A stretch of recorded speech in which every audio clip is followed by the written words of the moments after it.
राज्यात विधानसभा निवडणुकीसाठी काल उत्साही वातावरणात मतदान झालं. त्यानंतर राज्यात सत्ता कोणाची येणार याबाबत एक्झिट पोलनुसार अंदाज वर्तवण्यात आलेत. त्यानुसार राज्यात कोणालाही स्पष्ट बहुमत मिळणार नाही. अपक्ष छोट्या पक्षाचा आधार घ्यावा लागणार असल्याचं चित्र स्पष्ट होतंय. आता त्यात निवडणूक निकालाआधीच आश्चर्यकारकरित्या वंचित बहुजन आघाडीने आपला पाठिंबा कोणाला ते जाहीर केलंय. वंचित बहुजन आघाडीचे नेते प्रकाश आंबेडकर यांनी आज पक्षाची भूमिका स्पष्ट केली.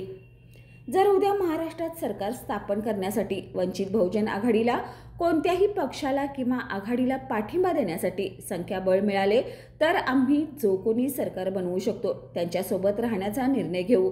आम्ही सत्ता निवडू, आम्ही सत्तेत राहायला निवडू, असं प्रकाश आंबेडकर यांनी एक्स पोस्टवर सांगितलं आहे. त्यामुळे महायुती सत्ता बनवू किंवा महाविकास आघाडी दोघांच्याकडेही वंचित जाईल हे स्पष्ट होते.